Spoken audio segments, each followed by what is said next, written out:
And welcome to the 2023 Iowa High School Baseball Championship Preview Show. I'm with a very special guest, the head voice of the Independence Mustangs, Benjamin Hupke. How you doing? Good, Jansen. Thanks for having me. First off, what is your overall outlook on the Independence Mustangs season as they finish the season 21 and 20? And even though Independence lost in the sub-state semifinal to Western Dubuque, it's been a very good season for the Independence Mustangs. Well, I think when you sit down and evaluate it, considering all the elements, it probably wasn't up to their expectations. I mean, they finished the year 21 and 20. I very easily thought they could have probably won 26 or 27 ball games. But I think what it really boils down to is the inexperience on the pitching mound, and then the notable absence for most of the entire year of Mitch Johnson and Corver Hupke. You also have to pencil in there that there was no Drew Beatty out there this year, so that played a significant role as well. But you have those three components on the staff with a promising nucleus of young freshmen and sophomores. It could have been much better than what it was, but it is what it is, and the Mustangs just couldn't get it done late in the season. Just too much to ask from two pitchers when you look at a Corver Hupke, or for that matter, Keegan Palmer, who came in the semifinal of the sub-state action. And then with that being said, Mitch Johnson, coming off the UCL surgery during the winter, just wasn't healthy enough, maybe, or didn't want to take that calculated risk to re-injure that Tommy John injury. Yeah, and let's take a look at starting off the Class 4A field. The number one seed, Johnston Dragons, at 33 and 8, taking on the 8th seed, Iowa City Liberty Lightning, as they got in the field with an upset win over Cedar Rapids Prairie. What is your scouting report on that matchup? Well, I think without question, I'm a firm believer in tradition. I think tradition plays a big role when you get to the state level. And I really like Johnson now that Prairie has been eliminated. I really like for Johnston to win the whole tournament. Um, they're just so very well groomed. They're so fundamentally sound. They hit the ball, they pitch the ball, and they've been there before. And so all these young kids inside this Johnson Dragon program, they know what it takes to win. I just think they're going to be the overwhelming favorite. I think it's a good field in Class 4A, but there's no question, through my eyes, Johnston is the team to beat. Yeah, because they have an amazing sophomore in Will Nuss. He bats 333, on base .486, and I'm watching the case. Yeah, for the Liberty Lightning, their best player, the one to watch for Liberty Lightning, bats a blazing 366 in Landon Peoples, the junior. But I will also pick the Dragons to win that game against the Liberty Lightning. And now we go on to the 4-5 matchup, which is a big one.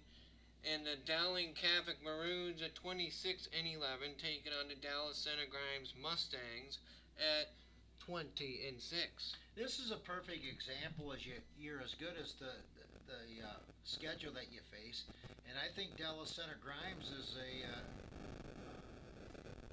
prime example of that. They play a really good schedule throughout the course of the year, and it paid dividends in the long run. They end up at the state tournament. But once again, I think Dowling Catholic just got too many horses. We'll see what happens. It's a pretty equal matchup, 4 and 5. But I like Dowling Catholic to prevail in the Class 4A quarterfinal. In essence, with a win, Dowling Catholic would play Johnston in the semifinal. And how about their catcher Clayton Campadilli bats 421 for the senior, and the game break, it's going to be the battle of catchers with Trevor Ballmer for the Maroons and Campadilli for DCG. Well, I think the Dowling Catholic catcher is the elite of elite in Class 4A. But the Dallas Center Grimes folks probably would think otherwise. But it is what it is. We all got an opinion. We got a reason for our opinion. But the Dowling Catholic catcher, he's a tremendous ball player. Still young, I believe he's just a junior. Yep. So he's got another year of high school eligibility remaining. Should be a good ball game, 4 versus 5, but I'll still stick with my original prognostication. I like Dowling Catholic. And I will go with you too. I will go with West Des Moines Dowling as well. And then how about this matchup between the Iowa City High Little Hawks, who beat Pleasant Valley, and then how about the Ames Little Cyclones, upsetting #1 ranked Ankeny Centennial? They're 29-13. Yeah, here's a perfect example where I think the overwhelming factor in this game is going to be experience in the big setting. City High was there a season ago. Taking nothing away from 7th-seeded Ames, they outlasted #1 ranked all season long Ankeny Centennial, so you got to give them a little bit of props. But in the end, I think Iowa City High, their depth is going to prove to be too much for 7th-seeded Ames, and I like Iowa City High to win that quarterfinal matchup in Class 4A. Yep, as we look at the stats for Ames, their key players, batting .364, Brandon Beelner, and sophomore Logan Bajurk, a sophomore with 26 RBIs for just a sophomore for the Little Cyclones Ball Club. And then they have really good it's going to be pitching by committee for the Little Cyclones because their team ERA is 4.59. It's going to be a big pitching battle, and you got to slow down the Little Hawk offense with Sam Keeter, the brother of Iowa Hawkeye commit Ben Keeter, multi-talented athlete for the Little Hawks, and then Jake Mitchell. Jake Mitchell, I believe the Gable Mitchell, the big player for City High, but City High is batting a blazing .345 as a team. It's going to be the key for that is Ames pitching versus City High's offense. Yeah, and a lot of times in this case, I once again go back to how these teams play their schedule throughout the course of the year. Iowa City High plays a much more difficult schedule than what Ames does, and for me, I think Iowa City High is an overwhelming favorite in that quarterfinal matchup. I certainly like Iowa City High to prevail over the Ames Little Cyclones. Yep, and I'll pick City High as well. And then we go down to the 3-6 matchup at Southeast Polk at 28-14. They beat Urbandale in convincing fashion, 16-1, in their sub-state final. And then Cedar Falls upsetting Kennedy in Herkelman Field. Final score 2-0. Yeah, I think once again, here's another situation where it's two contrasting styles. Southeast Polk with a lot of speed. Cedar Falls, we watched them with our naked eye up in Cedar Rapids, Kennedy. They got a great pitching performance by Mr. Buskell. They themselves are a junior-oriented team. Maybe a year away are the Tigers. In this case, I'm going to go with Southeast Polk. They put up a lot of runs. They got good speed. And I think in this case, I think the Rams might be able to run on Cedar Falls. Be interesting to see, though. Cedar Falls is a pleasant surprise, but in this case, it's chalk for me in the quarterfinals as Southeast Polk, I think, will defeat 6th-seeded Cedar Falls. Yeah, and you talk about that speed for the Rams Ball Club, 115 stolen bases out of 139 attempts. Leading the charge is Ern McDaniel, the senior, with 23, and Carson Kessie with 16, and Jack Casey and Maddox O'Connor both with 11 apiece.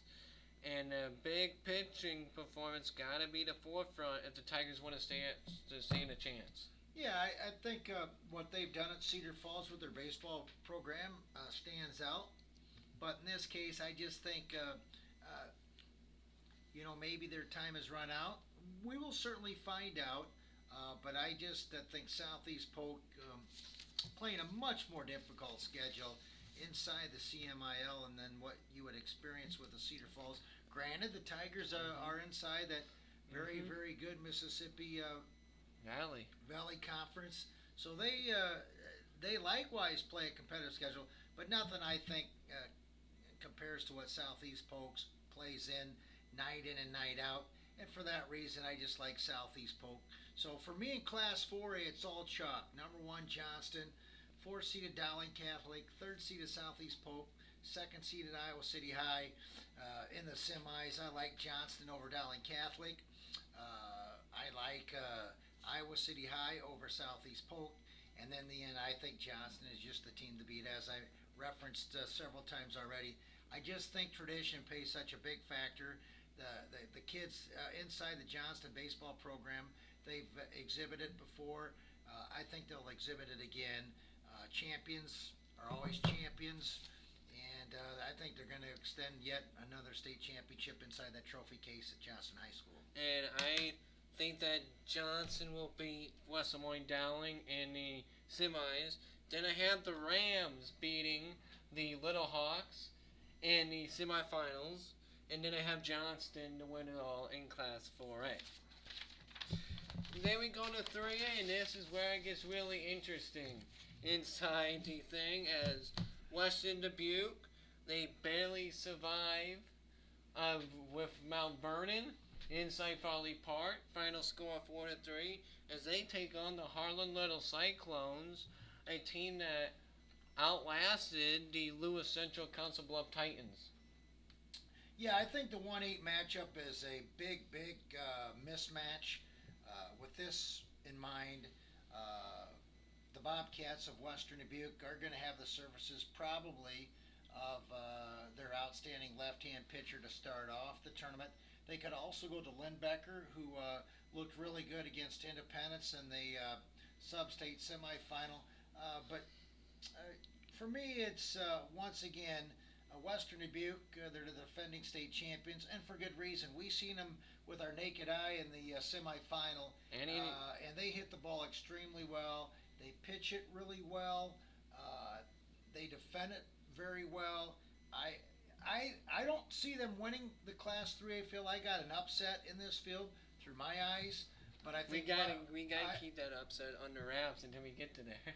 Okay, but with all that being said, I like Western Dubuque to win the state quarterfinal matchup against Harlan. I think they'll do it in pretty easy fashion. Yeah, but the key players for Harlan, Stephen Leenan bats .376, and Quinn Coasters bats .350, and then batting a blazing .408, the junior Cade Sears with 49 hits, 29 of them singles and 34 RBIs, has been walked a team leading 24 times, and the team, just like an Independence, has been walked 141 times, has been hit 50 times. But when you look at the big Western Dubuque Bobcats, they have a lot of good hitters. You have Brent Harris, you have Isaac Thien, you have McErath, you have Goodman.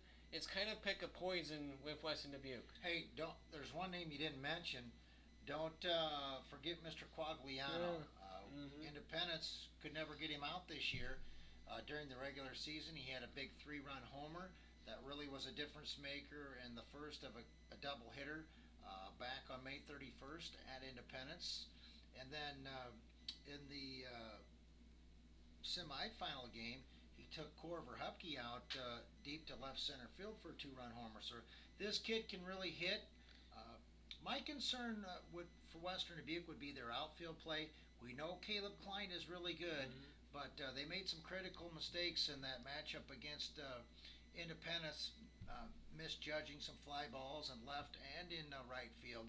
Klein's really special in center field, but you need all three of those guys to be on the same page, and we'll see how their outfield plays. But for me, it's the pitching of Western Dubuque.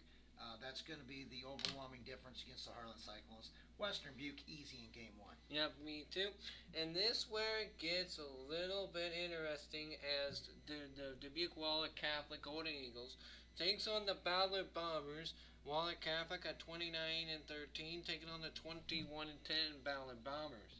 Well, this is a interesting matchup, but I think Wahlert Catholic out of Dubuque is a clear favorite here. Both play pretty good, formidable schedules. Once again, Wahlert Catholic inside the Mississippi Valley Conference. You look, they're not afraid to play the bigger schools, and I think they're going to benefit from that. Now, conversely, Ballard plays in a good league of their own. But when it all comes down to it, and when it really matters, the big key in this ball game is, will Ballard be able to get out Mr. Brocious in the leadoff spot? If they don't, he'll run roughshed over him. He's got tremendous speed. I think he's going to go to the next level and play some college baseball, I believe, at the University of Iowa. I may be mistaken, but I like Waller Catholic. They got good pitching. They got really good, steady defense. Really solid in the outfield as well. And then they got Mr. Jack Walsh, one of the state's elite close guys. So I like Waller Catholic to win this ball game in the quarterfinals against Ballard. Yeah, and when you speak of the speed of Ryan Brocious, he has 50 stolen bases out of 52 attempts. The whole entire team has 108 stolen bases, and yeah, that's not a typo for you, the loyal listeners, but the fielding has been kind of an issue for the Golden Eagles, as they only have a 92% fielding percentage of 88 errors. But the big thing for Ballard, can they get production from their bottom of the order, with Nicholas Schonhorst only batting .276 from the 4th spot, and then Cole Heinen batting .172. And it's another situation where I'm a firm believer, and I've said it again, I'll say it probably a couple more times throughout this preview show, is tradition. And the fact that Waller Catholic has been to this setting multiple times. They've got state championships inside their trophy case in the game of baseball. They know how to win. They love their baseball. And for that reason, I just think it's a little bit more experience there for the Golden Eagles rather than the Bombers. I just think it's too much of a hurdle for Ballard to overcome. I like Waller Catholic in that quarterfinal matchup. And we move on to another one. It's Spencer at 23-7, taking on the North Polk Comets at 27-5. And we've seen this North Polk team when they played Independence. Well, Hunter Cook absolutely pitched a gem with 12 strikeouts against the Mustangs. Well, I'll tell you right now up front, the best pitching staff in Class 3A belongs to North Polk.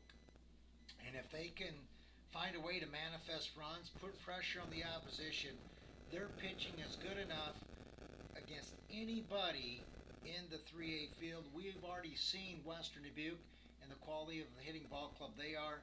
They can certainly slow them down. We'll talk momentarily here with Marion. We know how good Marion is offensively, but North Polk, through my eyes and what I've witnessed this summer, does have the best pitching staff in Class 3. For that reason, they will overwhelm Spencer in the opener, and I really believe that if they can make it a short outing in Game 1, maybe keep the pitch count back on some of their outstanding pitchers, I think they're the team to beat. They're actually my favorite to win Class 3 and somewhat of a surprise. Yeah, because Reese Rangy 9-0, Hunter Cook 7-2, Nick Cox 5-1. The team ERA is only 1.52 on the Comets, and the opponents are only batting .169 against them. But conversely, for the Spencer Tigers, they bat .308 as a team. Some of their best players is Cooper Campbell Wessels, that's .388. Also, with 5 home runs and 18 RBIs. N.K. Johnson bats .350. Well, the difference is, I think, the scheduling. I don't think there's any comparison whatsoever in regards to the competition level that North Polk has faced this season in contrast to Spencer. No comparison through my eyes, and for that reason, I think North Polk is the team to beat Class 3. They're overwhelmed Spencer in Game 1. I don't think it'll be any much of a matchup there. And then in the semifinals, a lot of people probably thinking the Marion Wolves are going to be in there.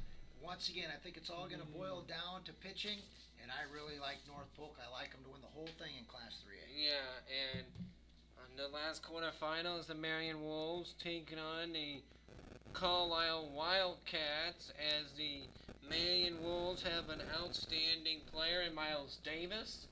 As Carlisle, they also have an amazing player of their own right, and Joe Goodhue. Yeah, Marion's without question the favorite here. You kind of look back on Marion's season, and you might want to say, what if? But with all that being said, Marion really was without the services of Miles Davis with much of the entire season as he was to the south playing, some more preparatory baseball as he gets closer to his University of Iowa baseball career. And I think that hurt him a little bit. But nevertheless, Mr. Frommel come in, pitched a whale of a game in the sub-state final. He's a tremendous catcher. Probably the Class 3A's best catcher is Caden Frommel. So we'll just have to wait and see. They've overcome several key injuries this year as Marion. They did the same a season ago. They fell maybe a game short. But Marion will defeat Carlisle. However, their Cinderella story this year is going to probably come to an end. I really like North Polk to oust them. And I think North Polk, as mentioned, will beat Marion in one semifinal. I think Western Dubuque will outlast their county rival, Dubuque Wahlert, in the other semifinal. And when it's all said and done, North Polk really impressed us at Ankeny earlier this year. I think they're your Class 3A champions. I think they'll defeat the defending state champions in an nail-biter on Friday. Here's my upset. I will take Dubuque Wahlert to beat the Bobcats on one condition: if they can get Ryan Brocious out. Because if they can get Ryan Brocious out and they can get that top of the order out in Wallace, Brocious, and Jack Fitzgerald, the Bobcats will win this game. But if the Wahlert Golden Eagles can put pressure on either Thane, Lindbecker, or Klosterman, I will take the Golden Eagles in one semifinal. Then I will take North Polk to take on the Golden Eagles in the championship, and then me and you have the same champions so far as I take North Polk to win it all in Class 3A. Then we go to Class 2A as the number 1 seed there, familiar with foe for the Independence Mustangs and the Beckman Catholic Trailblazers at 22-9, taking on the team that beat 4-time defending state champion and the Van Meter Bulldogs and the Pella Christian Eagles. Beckman really solid in all facets of the sport of baseball. They pitch it well, they hit it well, they defend it very well. Granted, Pella Christian shocked the baseball world, defeating Van Meter. But I think Beckman is the better ball club. Pella Christian, give them credit where credit's due. They defeated Van Meter. They stopped that quest of Van Meter to get back to another state championship. But in my eyes, Beckman Catholic should prevail in Game 1. Yeah, but you gotta give that props to that pitching performance to the senior Corbin Westerkamp, who's 8 of 3 of the year. Opponents only batting 129 off of him, an ERA of .99 for Corbin Westerkamp for the Eagles. But conversely, for the Trailblazers, you have a lot of good players on this Trailblazer ball club that bats .299 as a team. You have Aiden Engler, bats .333 for them. Nate Offerman. You also have Luke Swigarav, Drew Thayer, Spencer Ray, Matthew Florence. And you gotta count, they're very underrated speed-wise because they have 72 stolen bases and you have 5 of them with double-digit stolen bases. Yeah. Good point. As mentioned, Beckman just does the little things right. They really do. They just, and they're not going to really startle you all that much. They just are very efficient at what they do. They don't make critical errors. They're very sound. They know where they're going with the baseball and critical elements of the game. Very knowledgeable is their staff as well, as are their ball players. And I think when it's all said and done, I think that is a good reason why Beckman is my pick to win the whole thing, just because of the baseball knowledge, the savviness that this program has. I think they're the team to beat. I think they'll defeat Pella Christian. I don't think it's going to be a huge blowout, but I think it's going to be a controlled ball game from start to finish. I think Beckman beats Pella Christian. Yeah, I will take Beckman close. Beckman close, though. Next, the 4-5 matchup, one of the most interesting, I think this is the best 4-5 matchup in the entire field, in my opinion. It's the West Lyon Wildcats taking on the Van Buren County at 26-3. Well, this is kind of a flip your coin game. And West Lyon way out in western Iowa, you kind of ask yourself, what does their schedule look like? Conversely, you do the same with Van Buren County out of southern Iowa. I'm going to take a minor upset here. I'm going to take Van Buren County to outlast West Lyon to win this quarterfinal matchup. Van Buren hits the ball pretty well, but they're playing well as of late, and we'll see how this kind of throw out in the dark or a stab at 'em pick goes. But I'm going to take Van Buren County over West Lyon. I'm going to take West Lyon for one reason. Their pitching. Their pitching team's ERA is only 1.75. The opponent's only batting 184 off of them. The most notable numbers for West Lyon in their pitching staff is Corey McKinney, 6-0, Evan Faber at 5-1, Spencer Van Meer at 4-0, Taylor Cook at 4-0, and also they have a good batting staff, batting 334 as a team, Reichter Christian at 386, and Tate Huff at 362. But you got Van Buren County, I got West Lyon. In the next game is going to be a better game that I think most people are going to give it credit for. In the 23-3 Underwood Eagles taking on the 20-9 Williamsburg Raiders. Well, here's my upset of the tournament. All biasness aside, the Raiders, members of the always difficult WAMAC Conference, taking on second-seeded Underwood. Underwood has really not done nothing but win close, tight-knit games. Williamsburg has played a very, very difficult schedule, and I think if Underwood comes into this one kind of maybe overlooking Williamsburg, huge mistake. Williamsburg has played quality baseball all season long, and they have beat some really good teams inside the WAMAC. They've lost some very tight-knit games to WAMAC teams this year, and they also went and played in Busch Stadium this year too. And why do I bring that up? Well, could I have a little bit of psyche on the opposition? I don't know, but I do like Williamsburg. I think it's going to be the upset of the tournament. These games are in Carroll. I like Williamsburg to outlast Underwood in game number 1. Upset special in Class 2A of the quarterfinal round. Williamsburg will defeat Underwood. And I will take that too, as Williamsburg is a very solid team as they get back to the first time in a while for the Williamsburg Raiders. And the one question I have for Williamsburg is their pitching, because their team ERA is only 3.62, but they play one of the most underrated conferences in the state. I'm not being biased because I'm an independence credit and we play in the Walmart Conference. That is one of the toughest conferences to play, and the team that bats 300, you have a lot of good players.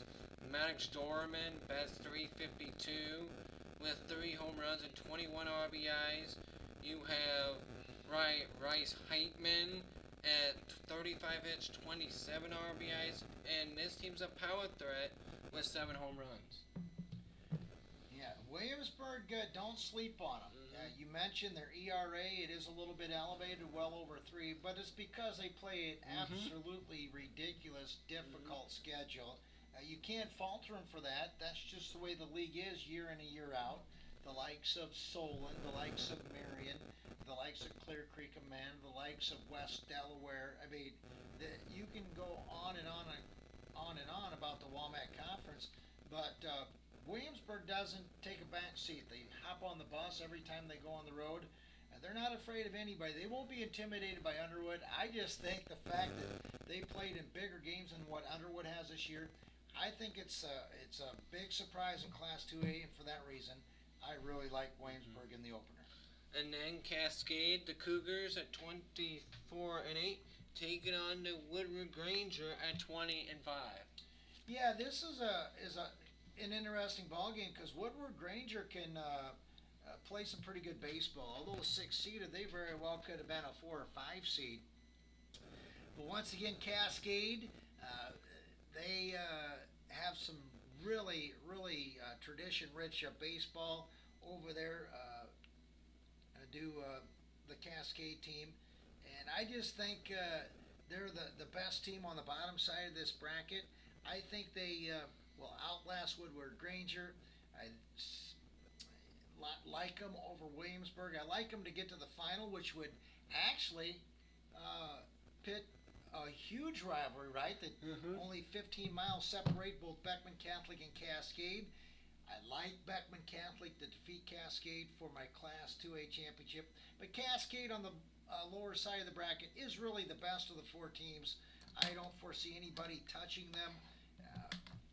They'll defeat Woodward Granger. They'll defeat the Underwood Williamsburg winner, but I think they'll draw a game short. I just think Beckman's just up and down the lineup in all facets of the game of baseball. It's the best team in the field. Now that Van Meter has been terminated, Beckman over Cascade is your Class 2A champion. I'm doing the opposite. I think Cascade will win the title for two reasons. They're hitting. They bat 340 as a team. That is absolutely unconscious. Plus, their pitching. Their pitching staff, their ERA as a team is 1.20. Is the Cascade Cougars with 5-0 Cade Ronch, 5-2 Jace Renke, and 4-2 just an 8th grader in Jackson Green with an ERA of 1.50 for just an 8th grader. Yeah, it's amazing anymore today what the sport of baseball produces with young talent. We've seen it all season long. We've seen 8th graders, we've seen 9th graders pitching in big games, and to think that they got 4 or 5 years respectively left of eligibility to high school ranks is really mind-boggling. We've seen outstanding freshman and sophomore pitching big games this year in Class 4A. So really the state of Iowa blessed with a lot of young talent, a lot of veteran talent, and I think that really speaks volumes of all the hard work that a lot of these instructors, a lot of these travel clubs are doing. Baseball in the state of Iowa is getting better and better each and every year, and it's really neat to see all these kids come together, play as one, and then when the season quickly dissolves, then they're back into playing travel ball late into the fall, and that's why there's a lot of success. And I think that's a big reason why you see so much success at the University of Iowa, because Coach Rick Heller does an absolutely magnificent job of retaining all of the Iowa talent inside the great state of Iowa, and kudos to him. But also, just equally as important, a big thumbs up to all the head coaches, all the hitting instructors, all the pitching instructors, all the clubs, the umpires, all the perfect game entities, things like that, the full counts. A lot of people across the state work hard with all these young men. It's really fun to watch them each and every summer, but with that being said, we got to move quickly. We got to go to Class 1A. Yep. And this one, people think that Kingsley Pearson is just going to stop over Southwind, but after beating a team like Northland by a 10-0 tabulation, I think Kingsley Pearson's going to win this game, but I think it's going to be close. Well, let's be honest. You and I were in Waverly on the Wartburg College campus to watch South Winneshiek in Northland, and Northland was atrocious from the pitching mound. 8 walks. Yeah, that was highly attributed to the victory for South Winneshiek. Taking nothing away from Southwind, they had just simply played Northland in all facets of the game. But when you get to a sub-state final and you walk the number of batters that Northland did in that very important final sub-state game, it doesn't matter who you play. You're going to win probably less than 10% of the time. And the thing about South Winneshiek is they were really good. They pitched it well, they defended it well, and they hit it very well. But probably more significantly for me is they made the opposition pay to South Winneshiek when they were offered free passes courtesy of the base on ball. I don't know as if they're going to get that free early Christmas present courtesy of KP. The other thing I'm asking myself a little bit is KP, are they truly the number one team in the state? I know who I like in this class. I will tell you right up front, just kind of setting the edge, it's not KP. It's another Plymouth County team, but in this one, I would not be shocked if Southwind did upset Kingsley Pearson, but Kingsley Pearson has beat some really good teams this year, and for that matter, I will take him in a nail biter in the quarterfinal. I have KP edging out South Winneshiek in a Class 1A quarterfinal. And just like I said that Kingsley Pearson's gonna win, but it's gonna be close. And then a big 4-5 matchup. It's the Notre Dame Burlington taking on Lisbon 26-6. The Burlington Notre Dame and the Lisbon Lions at 25-4. You know, I'm confused on that one. And for that matter, as we tape this, Jansen, I'm gonna flip a coin. Heads is going to be Notre Dame Burlington. Is it that close? It really is. And tails is going to be Lisbon. Okay, we're going to put you on the record, Ben. All right, here's the flip of the coin. The official flip of the coin? It is a heads, and it's Notre Dame Burlington to outlast 5th-seeded Lisbon. I seen Lisbon play earlier this year. They got a good ball club. Notre Dame Burlington, likewise, they play a really good schedule. For that matter, the flip of the coin is the only thing that I can divulge. It flipped up a heads, which correlates with Notre Dame Burlington.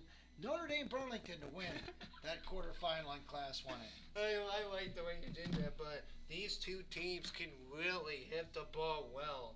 As the Lisbon Lions bats 359 as a team. Notre Dame Burlington bats 352. Some of the key players for the Lisbon Lions. Aiden Jensen bats 250. How about Dylan Brantley bats 397 as a team. And I will take the Lisbon Lions over the Notre Dame Burlington for one reason. Their pitching as well is so good. They only have 1.96 ERA. If they have the likes of Cohen Camus and Hunter Clark, they are both a combined 15-0 with over 112 innings pitched between them. It's going to be tough to beat the Lisbon Lions. I'm not going to argue with you. I do like my prime rib, medium well. With that being said, I did my homework on this. I didn't see really a clear advantage, one team versus the other. That's why I flipped the coin. You heard the flip of the quarter on the granite surface here. It came up in favor of Notre Dame Burlington. They are going to defeat Lisbon. I don't know how, but they're going to beat them because I flipped the coin and it indicated. I would bet that this next team is going to be your favorite, not because I see your sheet, because I said this, because of your Remsen St. Mary's at 29-2, taking on the 25-7 St. Ansgar Saints, and they have an unbelievable pitching staff. This team is, if you want to be a good pitcher, go to Remsen St. Mary's because their team ERA is only 1.09. Here's the thing about Remsen St. Mary's. Probably don't play the most difficult schedule. They do play the likes of Kingsley Pearson, who's in the field. They also play Galen Catholic, who's in the field. All teams within Plymouth County out in western Iowa. But the one thing that really is so obvious if you follow the sport is that this is one of the most tradition-rich baseball programs of any team in any class across the great state of Iowa. They're there just about each and every year, but reminds me a lot to not always the most talented baseball kids, but they've got just something inscribed in their head. It's called compete. It could be paraphrased as just very, very mentally tough. And there are other teams in the Class 1A field that might have better talent. But now the fact that Mason City Newman is out of the tournament, I think St. Mary's has probably got the best player in the Class 1A field, Mr. Bunkers. We'll see how it all shakes out. St. Ansgar now beat Mason City Newman. They coming in with a lot of momentum. A lot of momentum. Newman's got, I believe, a couple of future Iowa Hawkeyes on their roster. Max Burt and Douglas Taylor. But I just think Remsen St. Mary's pitches it way too well for St. Ansgar. Probably it'll be like a 5-1, a 6-2, maybe a 7-3 game. But Remsen St. Mary's hits the ball, and they're very well coached. And I mean very well coached. That gives, for me, a huge upper hand to not only win the quarterfinal, I think they win a decisive semifinal. They are my Class 1A state champions this year in 2023. And then Linville-Sully taking on Galen Catholic, 23-5, and then the Linville-Sully Eagles are 28-1. Well, once again, this very well could be a toss-up, but Linville-Sully, I think, maybe has the edge in a couple different facets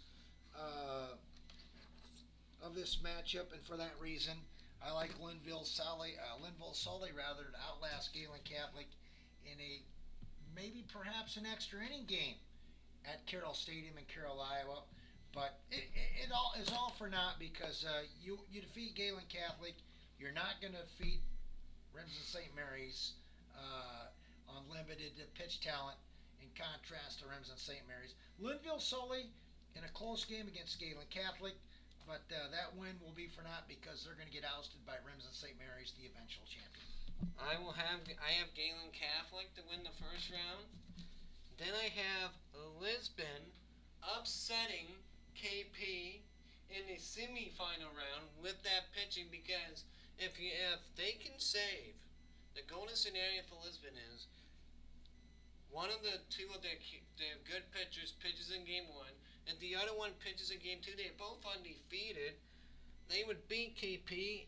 I have Remsen St. Mary's beating Galen Catholic. Then I have Remsen St. Mary's in the final round. What is your closest game that you think is going to be in the first round? Boy, I tell you what, there's some rather significant first round matchups. I would say probably the one that sticks out to me would have to be that one where I flipped the coin. And Notre Dame, Burlington, Lisbon. I think that's a very tightly niched, evenly matchup. That will be a good matchup. I really think I will be shocked in Class 2A. Maybe a little bit far-fetched where a 7 seed will beat a 2 seed, in this case Williamsburg over Underwood, but I really like Williamsburg in this role. They've got some tremendous leadership, but the thing for me in this matchup that's most intriguing of any of the 4 classes is the fact that Williamsburg, despite their record, they have played a brutal schedule in contrast to Underwood. And people will laugh at me from time to time. I'm telling you that is a significant difference, and it will be a difference in this game. Williamsburg will defeat and upset Underwood. That, alongside my flip of the coin game with Notre Dame, Burlington, and Lisbon, are probably my most 2 intriguing matchups of any of the classes in quarterfinal round, first round action. And what are the games that you're most looking forward to? Well, my game, the one that I'm really looking forward to, in fact, I might make a personal visit to watch it, would be in Class 3A. I think it's the deepest field. I think it's the best field. I like North Polk to defeat the defending state champions in Epworth Western Dubuque. I say that because I've seen both of them play. I really like North Polk. I've seen how they pitched. Granted, Western Dubuque likewise pitches it very well, but tell you what, not a lot of people have seen North Polk this year unless you're in the central Iowa sector in the Des Moines metro area. This is a good ball club. Don't kid yourself. We've seen them lambaste a highly regarded Class 4 Ankeny High School, and they embarrassed them. So with that being said, I think North Polk and Western Dubuque, should it materialize, is probably the best matchup. And maybe somewhat premature on my behalf, where North Polk might beat Marion. I just like North Polk in that all of that 3A field just because of their pitching. And to me, defense wins championships, pitching wins championships, and to me, North Polk has it better than anybody in the Class 3A field. Let's run over our champions quick so we can put this in writing for prime rib dinner. All right. I have Johnson in Class 4A. I have Norfolk in Class 3A. I have Cascade in Class 2A. And I have Remsen St. Mary's, but close against Lisbon in Class 1A. So, the bottom line is, where I really made a technical error here is I wrote down all my picks, and you unforeseenly just seemed to copy my picks. So that's all right. But Johnston is going to win Class 4A. Norfolk 3A, Beckman in 2A. I've got Remsen St. Mary's in 1A. But the difference is really going to be made in the other games, Jansen. I mean, you can sit and look at all my picks all you want. You can chicken scratch all you want. You did a lot of forgery, you might want to call it. But nevertheless, I think I've got the ticket to the prime rib dinner. Basically, the prime rib dinner is going to be run in 2A.